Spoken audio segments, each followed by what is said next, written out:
고난당하는 자의 비탄과 간구에 대해서 우리가 말씀을 나눕니다. 사람이 오랫동안 고통을 당하면 삶의 의욕이 많이 상실됩니다. 너무 괴로우면 죽고 싶은 마음이 드는 것이죠. 그런데 자기 자신의 고난뿐만 아니라 다른 사람의 고난을 짊어지고 병 간호하고 그 어려움을 수발하는 일도 쉽지 않습니다. 어떤 50 정도 된 아들이 치매에 걸린 아버지를 병 간호하느라고 치아가 그야말로 그냥 쉽게 이해하면 생이빨이 2개가 빠졌다는 거예요. 자기는 특전사 출신이니까 젊을 때의 그 몸은 아주 누구에게 지지 않는 건강한 몸이었는데 얼마나 치매 걸린 아버지 병 간호하는데 힘이 드는지 그냥 생리가 2개가 빠졌다. 그래서 이 세상에서 살아가는 일들이 쉽지 않습니다. 우리는 생의 의욕이, 살고자 하는 의욕이 강렬해서 우리가 살아가고 있습니다만 사실 적지 않은 사람들이, 살고 싶지 않은 사람들이 많이 있답니다. 그것이 믿지 않는 사람들에게만 해당하는 것이 아니라 믿는 사람에게 있어서도 그런 일이 생기는데 이 세상에서 이 고난이 그와 같이 힘든 것입니다. 우리가 잘 아는 욥은 자기가 그 험악한 고난을 당하고 자식이 죽고 재산이 잃어버리고 몸은 병들었으니까 하나님 차라리 나를 놓아달라고 욥기 7장 15절 이하에서 말씀합니다. 이러므로 내 마음이 뼈를 깎는 고통을 겪느니 차라리 숨이 막히는 것과 죽는 것을 택하리이다. 내가 생명을 싫어하고 영원히 살기를 원하지 아니하오니 나를 놓으소서. 내 날은 헛것이니이다. 사람이 무엇이기에 주께서 그를 크게 만드사 그에게 마음을 주시고 아침마다 권증하시며 순간마다 단련하시나이까. 줄이세요. 욥이 사는 것이 너무 피곤하고 힘들어서 나를 놓아달라는 거예요.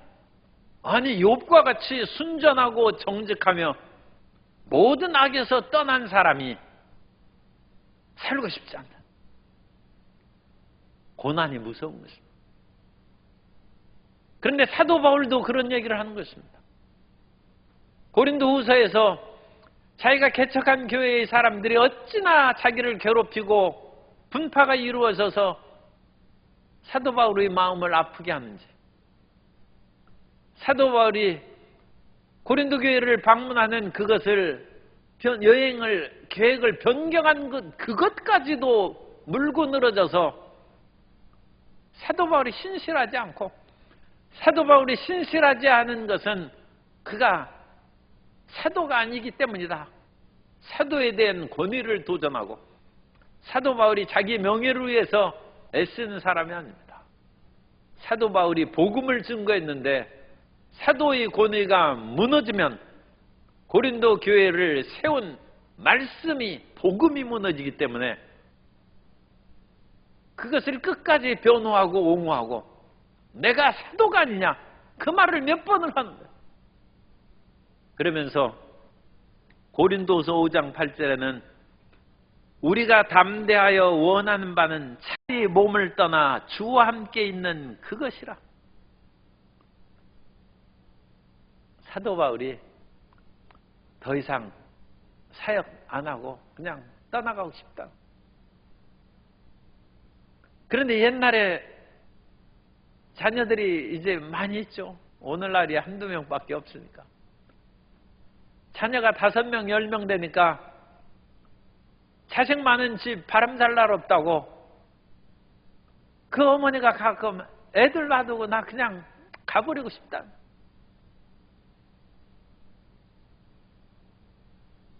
그러나 하나님께서는 욥도 데려가시지 않으시고 사도 바울도 끝까지 고린도 교회를 돌보도록 그에게 힘을 더하시고 고린도 교회가 평안함을 얻고 그 모든 문제를 완전히 해결한 후에 하나님께서는 로마에서 사도 바울을 순교하게 하셨지 힘들다고 데려가시지 않으셨습니다. 우리의 옛날 어머니들도 아무리 고생스럽고 힘들어도 끝까지 자식들을 지키고 가정을 지키고 돌보아서 오늘날 한국 모든 국민들이 잘 사는 나라가 되고 번영하고 강인한 민족이 되고 우수한 대한민국의 국민이 된 줄로 믿습니다. 그러므로 오늘 우리 가운데 아무리 힘들고 어려운 일이 다가온다 할지라도 끝까지 참아야 됩니다. 끝까지 기도해야 됩니다. 참고만 있어서는 예수님 믿는 특징이 안 나타나죠. 이 세상 사람들도 참는 것은 할 수 있어요. 그러나 우리는 인내할 뿐만 아니라 부르짖어 기도해야 되는 것입니다.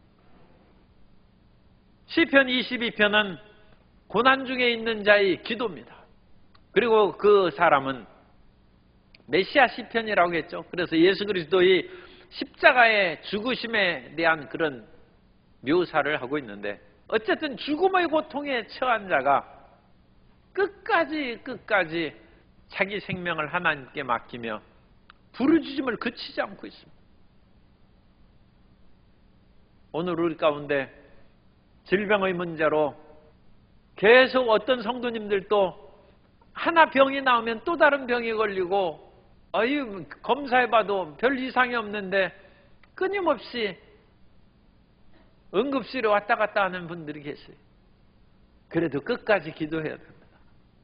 끝까지 살아야 되고 끝까지 하나님의 도우심과 은혜 가운데 살아가는 연약한 성도님 되고 우리 모두가 되어야 될 줄로 믿습니다. 그래서 1절부터 10절까지 우리가 말씀을 살펴봤는데 이 시인은 끝까지 부르짖어 기도합니다. 나의 하나님 어찌하여 나를 버리셨나이까 하면서도 그래도 기도는 멈추지 않아요. 우리가 버림받은 것 같은 생각이 든다 할지라도 기도를 멈추면 안 돼. 버림받은 것 같은데 기도가 어떻게 해서 계속 나올 수 있습니까? 그러니까 방언의 인사를 받아야 돼. 방언의 인사를 받으면 마음이 완전히 다운된다 할지라도 기도가 나오는 거예요. 그런데 방언의 인사를 받지 않으면 마음이 가라앉으면 목소리가 안 나오죠. 기도가 안 돼. 그러면 우리는 이 참담한 상황을 이기는데 더 힘이 듭니다. 그럼 우리는 하나님 앞에 방언의 은사를 달라고 기도하고 성령의 능력을 힘입어서 어찌됐든지 하루에 1시간씩 그리고 고난이 다가오면 3시간씩 기도해야 돼요. 그러면서 시편 94편 8절 이하에서는 말씀합니다. 백성 중에 어리석은 자들아 너희는 생각하라. 무지한 자들아 너희가 언제나 지혜로울까? 귀를 지으신 이가 듣지 아니하시랴? 눈을 만드신 이가 보지 아니하시랴? 우리 귀를 만져보세요. 귀를. 실질적으로 귀를 만져보면서 하나님이 귀를 만드셨는데 우리 보고 들으라고 귀 만드셨는데 귀를 만드신 이가 우리 기도를 안 들으실 리가 있겠느냐? 반드시 들으신다는 것입니다. 우리 옆에 계신 성도님에게 하나님은 우리 기도를 들으십니다. 귀를 만드셨는데 하나님이 우리 보고는 들으라고 하고 하나님께서 안 들으시면 말이 되겠습니까? 우리 눈으로도 이 비참한 상황을 보고 탄식하는데 눈을 만드신 하나님께서 어찌 우리의 비참하고 고통스러운 상황을 어찌 보시지 않겠습니까? 우리 눈으로 보이는데 하나님께서 더 잘 보시지. 그걸 안 보시겠습니까? 믿으라는 것입니다. 내 기도를 안 들을 것 같으면 귀를 그때 만져보세요. 귀가 없어지면 안 듣는 걸로 생각하세요. 그런데 귀가 없어질 수는 없죠. 하나님께서 우리의 기도를 들으시고 우리의 처참한 상황을 눈여겨 보신다는 거죠. 그리고 우리 세대에 우리가 아무리 어렵고 힘들어도 아침에 눈물을 흘리면서도 농부는 일하러 지게를 메고 나가고 아무리 서울 지하철 9호선이 사람이 많아도 그 같은 복잡한 것에 밀고 들어가야 돼요.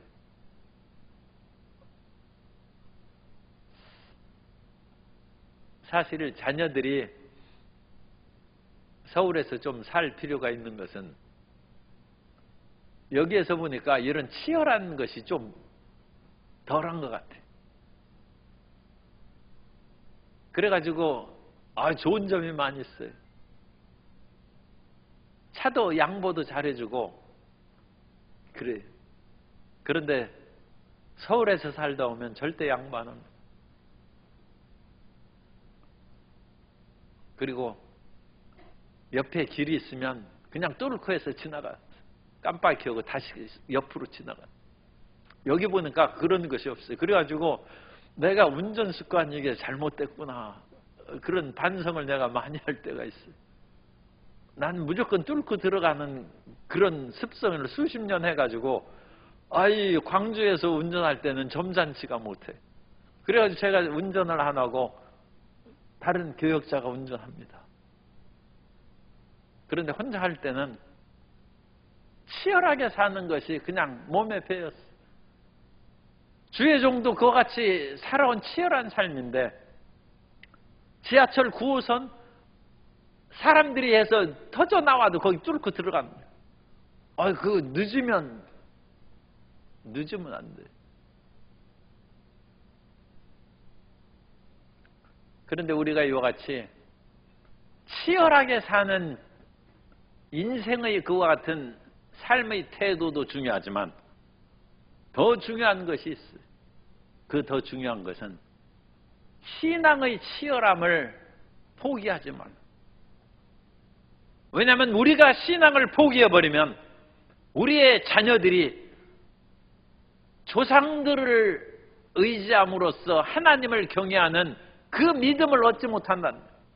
지금 22편에서 지난주에 얘기한 것처럼 우리 조상들이 주께 의뢰하고 의뢰하였으므로 그들을 건지셨나이다. 아브라함이 25년을 기다리면서 이삭을 낳는 일을 아브라함이 포기했으면 이스라엘의 자손들의 믿음이 상실된다. 야곱이 20년을 견디면서 외삼촌 라반의 집에서 살아왔기 때문에 요셉도 극심한 노예의 고난을 속에서 살아납니다.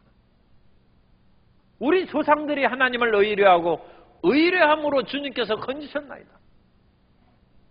지금 우리가 잘 믿으면 우리의 다음 세대에 믿음의 소망이 있는데 지금 코로나19 이후에 또 사회적인 분위기가 예수님 믿는 것을 여러 가지 어렵게 생각하는 이런 때 우리 한국교회가 침체해버리고 우리가 개인적으로 가정적으로 신앙의 열심을 잃어버리면 자녀들은 그 신앙을 더 많이 잃어버립니다.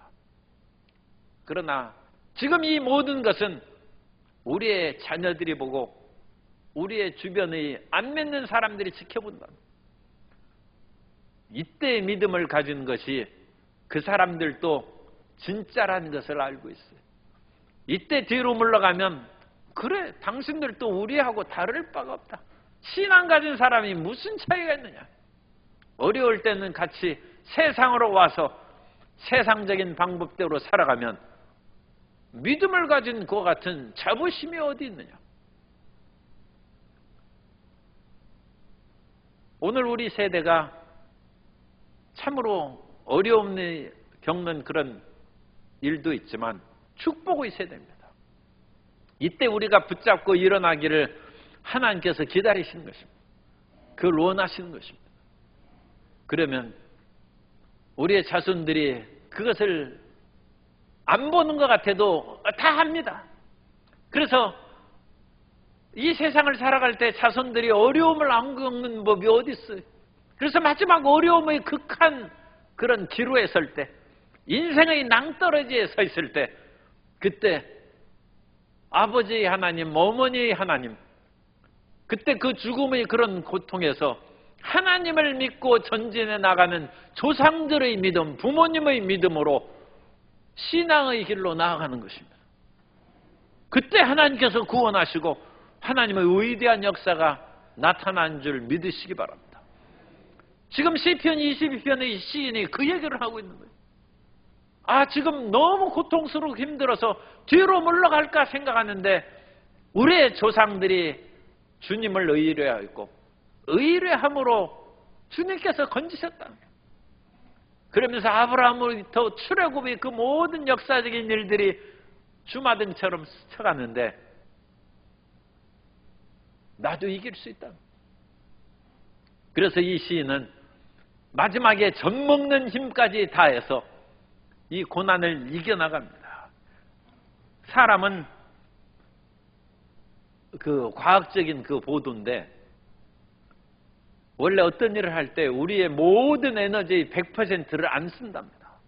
100% 에너지 쓰면 몸이 죽기 때문에 그야말로 굉장히 어려운 일이 있어도 10%나 20%를 남겨둔다. 우리 속에 그 비장의 그런 에너지가 있는 거예요. 그래야 그 사람이 위기에서 벗어났을 때 그 나머지 10%의 에너지로 살 길을 여는 것이지, 우리 몸의 그 모든 기관이 어떤 어려움이 있다고 해가지고 에너지를 100% 다 써버리면 그 위기가 사라졌을 때 소진돼서 그냥 죽는 거예요. 그러니까 절대 비축된 것이 있다. 그 비축된 마지막 그 에너지, 그것이 젖먹는 힘이에요. 그런데 이 시인은 이 젖먹는 힘을 어디에 씁니까? 하나님을 믿고 부르짖어 기도하는데 이 힘을 쓰는 거예요. 그래서 우리는 끝까지 하나님 앞에 부르짖어 기도하면 우리는 죽어도 다시 산다는 것입니다. 9절에 오직 주께서 나를 모태에서 나오게 하시고 내 어머니 젖을 먹을 때 의지하셨나이다. 내가 날 때부터 주께 맡긴 바 되었고 모태에서 나올 때부터 주는 나의 하나님이 되셨나이다. 날 때부터 하나님을 믿고 살아왔는데 주님께서 이렇게 나를 버리실 일이 없다. 그 믿음으로, 죽어도 다시 사는 믿음으로 이 사람들이 전진해 나아가면 생명의 역사가 우리에게 반드시 나타나게 될 줄로 믿습니다. 오늘 11절부터 21절까지 이 고난 중에 있는 자신을 묘사하고 고난 중에 있을 때 자기 주변의 원수들에 대한 묘사, 그리고 그 안에서 끝까지 기도하는 이 세 단락으로 오늘 11절부터 21절까지 나눠집니다.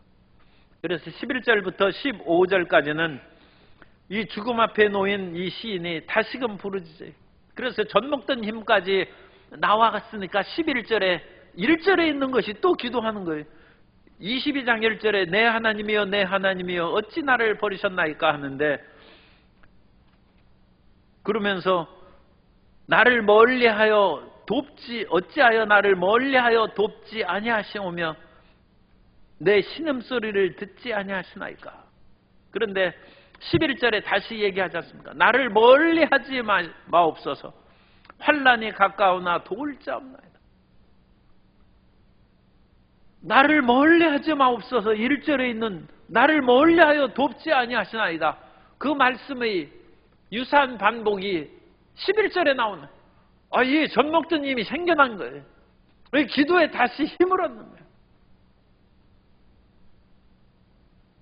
그래서 우리가 눈물 골짜기를 다닐 때 그곳에서 많은 곳의 샘이 터져 나온다.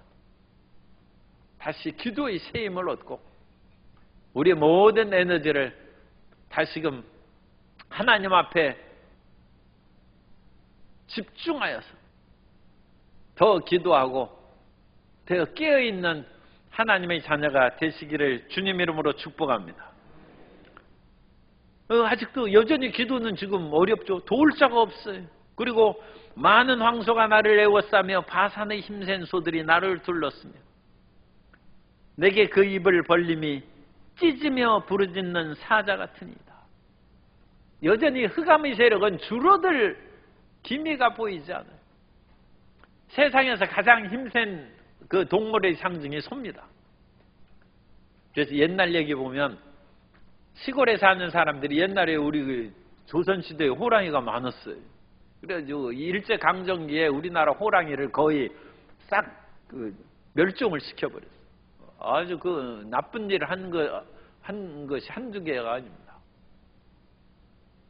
하기야 호랑이 있어서 지리산 갔는데 호랑이 무서워할 그 위험이 없어졌으니까 잘했다고 해야 되는지 못했다고 해야 되는지 몰라도 어쨌든 호랑이 다 잡아가지고 없어졌어요. 그런데 이 조선시대에는 호랑이가 많았어요.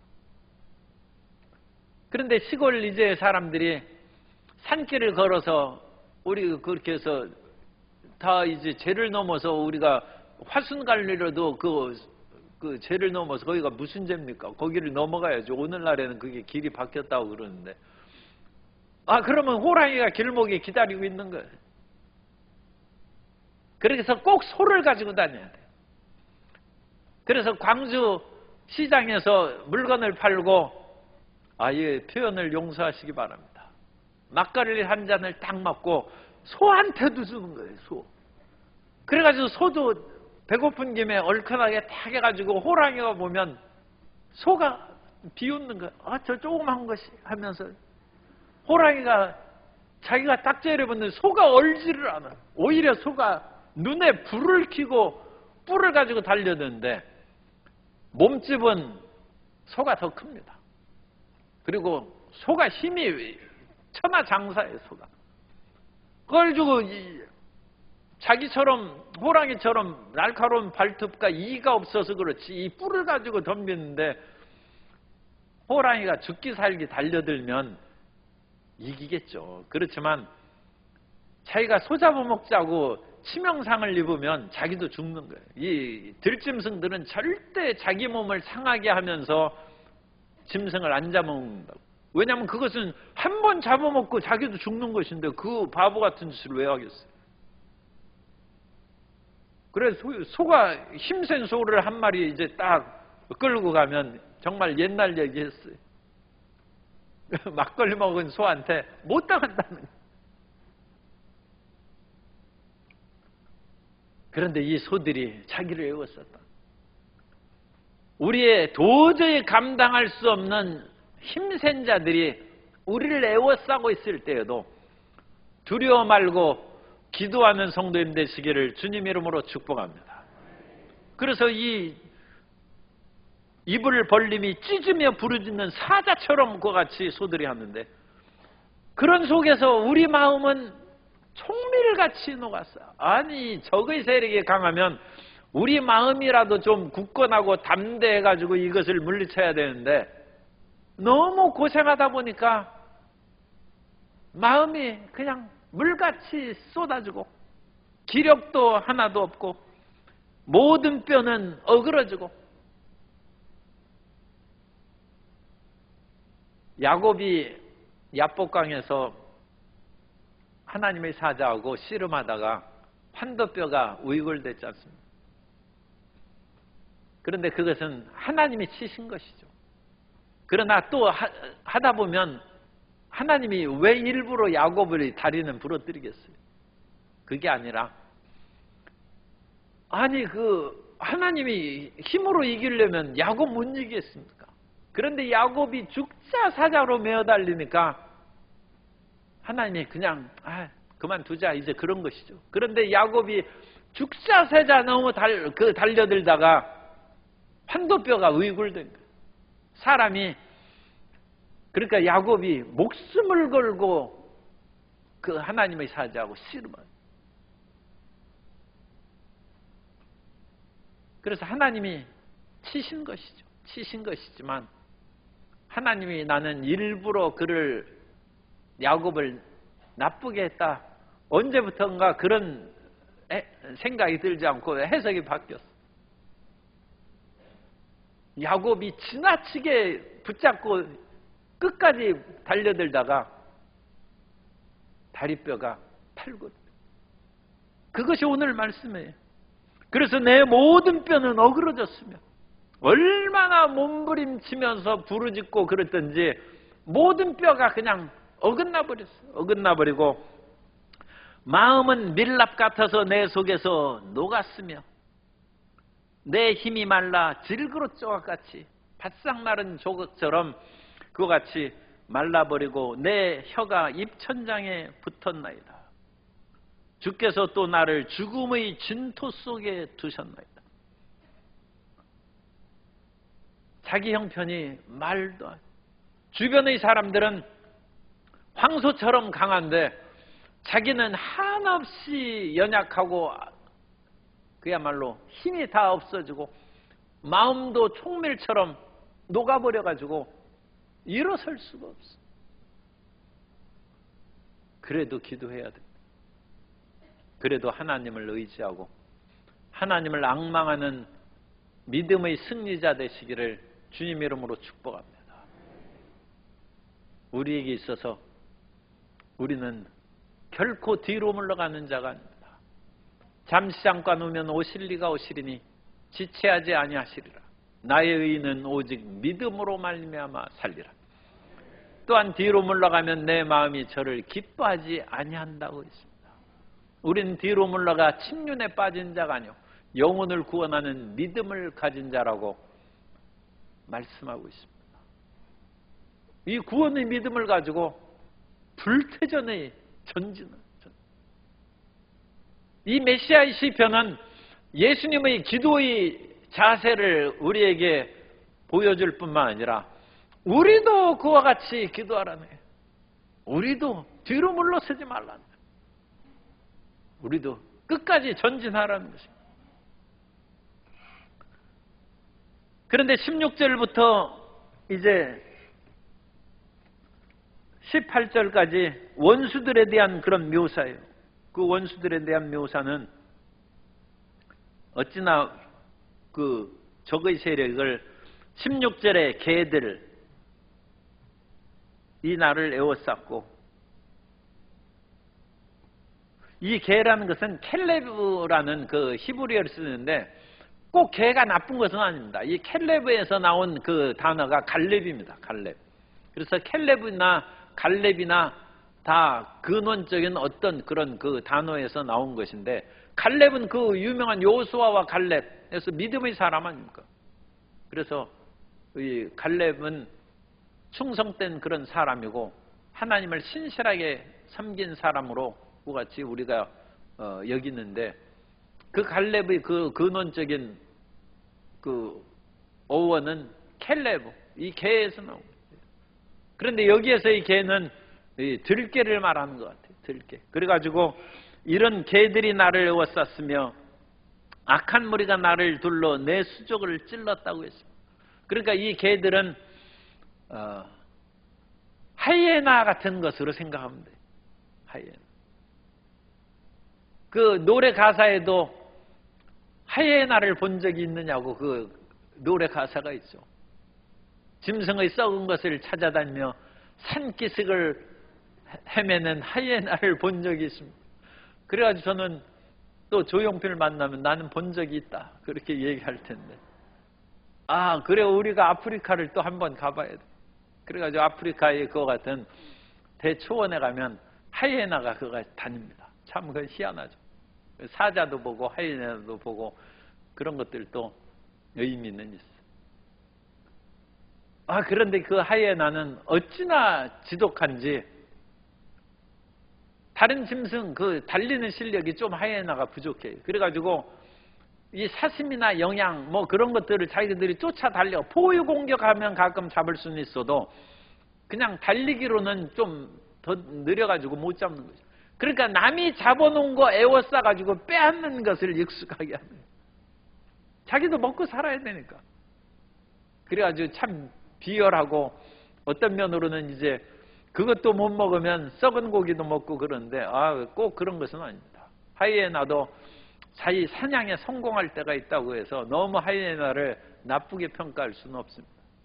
그런데 어쨌든 이 하이에나의 지독한 것에 걸리면 치타 같은 것은 힘이 좀 약하기 때문에 그냥 자기가 잡은 사냥감 주고 나와야 돼. 그렇지 않으면 이 하이에나 떼한테 자기도 어려움을 당할 수 있으니까 그런 거였어요. 그러니까 이 개들이 에워쌉니다. 하이에나가 에워싸면 빠져나올 수가 없어요. 심지어 사자들도 하이에나가 에워싸는 곳에서 고통당하는 그런 일이 있다고. 그러니 빠져나올 수가 없어요. 그런 속에서도 우리는 기도하면 빠져나올 수 있을 줄 믿습니다. 이 굉장히 극한 상황이에요. 극한. 개들이 나를 에워쌌으며 악한 무리가 나를 에워싸 수족을 찌르고 예수님을 손과 발에 못을 박고 그와 같이 예수님을 십자가에 달았지 않습니까? 그러면서 17절에 내가 내 모든 뼈를 셀 수 있나이다. 어찌나 그와 같이 고난을 당하고 그런지 몸이 앙상하게 해가지고 뼈가 다 드러났어요.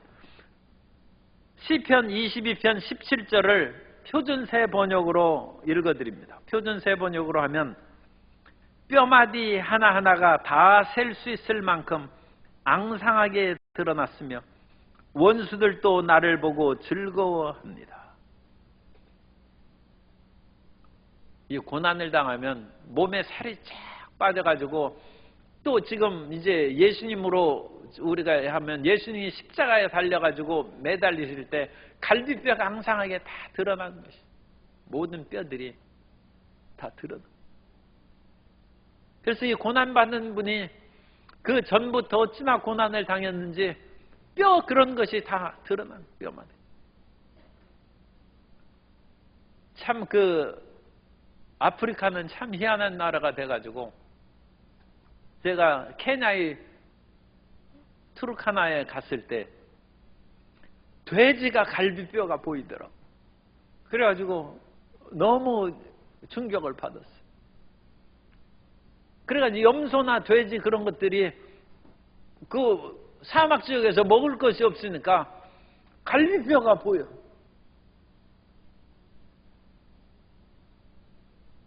고통과 비탄 가운데 살아가면 그러니까 우리 좀 표현이 어쨌든 집에 가셔서 갈비뼈가 드러났는지 한번 보시고 안 드러났으면 나 살만하다고 생각하십니다. 그런데 혹시라도 갈비뼈가 앙상하게 드러났으면 이제 응답받을 때가 됐다 생각하십니다. 그러니까 안 드러났으면 살만하다고 좋아하시면 되고 드러났으면 이제 응답의 때가 가까웠구나 그렇게 생각하시면 돼요. 어찌됐든지 긍정적으로 그렇게 생각하셔서 이 십자가에 달린 시인은 십자가에 달린 예수님은 그 모든 뼈를 다 셀 수가 있어요. 뼈들이 다 드러나서 앙상하게 된 것을 보고 그것을 보면 불쌍하게 생각해야죠. 이 염소와 돼지가 갈비뼈가 드러나니까 얼마나 치근하게 생각하는데 이 사람이 그런 식으로 돼 있으면 얼마나 불쌍해. 그런데 그것을 보고 오히려 즐거워한다. 제가 아까 표준세 번역을 읽어드렸죠. 원수들도 나를 보고 즐거워합니다. 그러니까 이 원수들이 제정신이 아니라 오늘 우리가 참 이 세상을 조심해야 되는 것은 제정신이 아닌 사람들이 곳곳마다 있다. 세상에 온갖 마약이나 쾌락 또 온갖 성적인 중독 그런 것에 중독되면 제정신이 아니죠. 미국에서 마약 사용 그것을 허락한 이후로 길거리에 대낮에도 정신이 온전치 못한 사람들이 그야말로 좀비처럼 이렇게 걸어다니는 것이 신문에 나왔어요. 사진. 이 마약 중독이 그 무서운 것입니다. 아무 생각이 없어요. 중독 걸린. 그래서 이 중독 걸린 사람들이 원수가 되어서 이 십자가에 달린 예수님을 보고 무감각해. 자기들이 잔인함을 아무 생각하지도 않아요. 생사를 찢어가지고 못을 박아서 피가 철철 흘리는데도 감각이 없어요. 그리고 오히려 거기에서 죄인들이 달리면 옷을 벗겨서 이제 십자가에 매다니까 그 옷을 받아가지고 옛날에는 옷이 귀하니까 그걸 팔 생각하고 예수님에 와서는 통으로 짠 옷이니까 그걸 우리가 나눌 수 없으니까 누가 갔는지 제비 뽑는다. 무감각한 시대. 이 세상의 고통과 비탄에 빠진 사람들을 보고 아무 감동이 없어요. 이 시편 22편, 이 다윗 시대의 시편이면 3000년 전입니다. 3000년 전의 시대에도 이런 일이 있는 것이죠. 무감각하게 앙상하게 드러난 뼈를 보고 그들이 즐거워하고 태연하게 제비 뽑아서 옷을 나누는 그런 일이 있었는데 오늘날 이 시대는 얼마나 더 험악한 시대가 되겠습니까? 우리 성도님들이 마음을 굳세게 먹고 그런 것을 보고 이 세상에 대해서 비관하고 좌절하지 않는 담대한 심령이 되시기를 주님 이름으로 축복합니다. 그래서 이 내 겉옷을 나누며 속옷을 제비 뽑나이다. 그러면서 다시 11절의 기도, 1절에서 기도가 11절에 나오고 19절에 야훼여 멀리하지 마옵소서. 기도의 힘이 끊임없이 솟아오른다. 1절, 11절, 19절. 그러므로 이 십자가에 달린 또는 고난, 사형을 앞둔 그 시인의 기도가 줄어들질 않는 거예요. 다시 기도하는 거예요. 19절 야훼여 멀리하지 마옵소서. 나의 힘이시여 속히 나를 도우소서. 하나님이 우리의 힘입니다. 하나님을 힘으로 삼고 사는 사람은 우리는 어떤 일이 있어도 낙심하지 아니하고 힘을 얻을 수 있습니다. 이사야 12장 2절에 보면 이사야 12장 2절 보라 하나님은 나의 구원이시라 내가 신뢰하고 두려움이 없으리니 주 야훼는 나의 힘이시며 나의 노래시며 나의 구원이심이라. 하나님이 우리의 힘이라는 하나님이 우리의 힘입니다. 어떠한 일이 있어도 우리의 육체의 힘이 약해졌을 때에도 하나님으로 힘을 삼으면 수가성의 우물가의 여인이 예수님이 피곤하여 우물가에 앉으셔서 물 한 잔 달라고 했는데 안 주고 얘기를 많이 했어요. 힘이 더 빠지죠. 그런데 예수님께서는 오히려 하나님의 힘을 힘입어서 제자들이 와보니까 누가 뭘 잡수실 것을 갖다 드렸나? 예수님께서 새로운 힘으로 충만했다. 사람이 빵으로만 사는 것이 아니고 빵을 먹어야 살지만 이런 기도할 때라든지 정말로 위급할 때는 하나님께서 우리에게 빵을 먹고 밥을 먹지 않을지라도 힘을 주십니다. 기도할 힘을 주시고 삶의 용기를 주시고 헤쳐나갈 수 있는 능력을 주십니다. 따라서 하세요. 야훼 하나님은 나의 힘입니다. 하나님이 우리의 힘인 것입니다. 그래서 이 시는 하나님으로 힘이시여 속히 나를 도우소서. 그러면서 내 생명을 칼에서 건지시며 지금 여기에서 이제 칼이 나오고 내 유일한 것 이게 생명입니다. 유산말로 반복하는 이 중의법을 계속 사용합니다. 내 유일한 생명을 개의 세력에서 21절에는 나를 사자의 입에서 그 다음에 들소의 뿔에서 구원하소서. 그래서 내 생명을 칼, 군인들이 애워싼 것을 알 수 있어요. 칼이고 그 사람들은 비열한 거예요. 하이에나 같은 거예요. 그러면서 개의 세력이라고 하고 어찌나 용맹스럽기는 하죠. 용맹스러운 잔인하다고 해야죠. 그래서 사자의 그리고 그 힘이 센 소인데 이 들소가 화나면 사자도 막 그 뿔로 그 날려버리고 그러죠. 이 들소입니다. 이 들소 이 뿔에서. 그런데 응답하소서 그렇게 나왔죠. 21절에 나를 사자 입에서 구하소서 주께서 내게 응답하시고 들소의 뿔에서 구원하셨나이다 그렇게 되어 있는데 히브리어에서는 나를 사자 입에서 들소의 뿔에서 그 다음에 응답하셨나이다. 응답하셨나이다가 제일 끝에 나옵니다. 그래서 이 응답하셨나이다를 뒤로 번역하는 것이 저는 맞다고 생각합니다. 그래서 20절과 21절에서 내 생명을 칼에서 개의 세력에서 사자의 입에서 들소의 뿔에서 건지소서 부르짖고 그 다음에는 그 분위기가 180도로 전환되어서 응답하셨나이다. 그 말로 이 21절이 끝난다는 거예요. 이 응답하다는 단어는 아니탄이라는 단어를 쓰는데 그 아나의 완료형을 쓰고 있어요. 아나라는 것은 응답하다는 뜻인데 응답하다의 완료형. 하나님이 응답하셨습니다. 완료해. 응답하셨다. 지금까지 부르짖다가 21절 끝의 마지막 단어는 칼에서 개의 세력에서 사자에서 들소의 뿔에서 건지실 것을 그 다음에 응답하셨나이다. 그래서 21절의 시인은 믿음의 승리를 보여주고 있습니다. 그래서 21절부터 22절과는 완전히 이제 분위기가 180도로 전환하는 거예요. 우리가 다음 주에 살펴볼 22절부터 31절까지는 하나님께 대한 감사와 찬양의 기도가 거기에서 나오고 있습니다.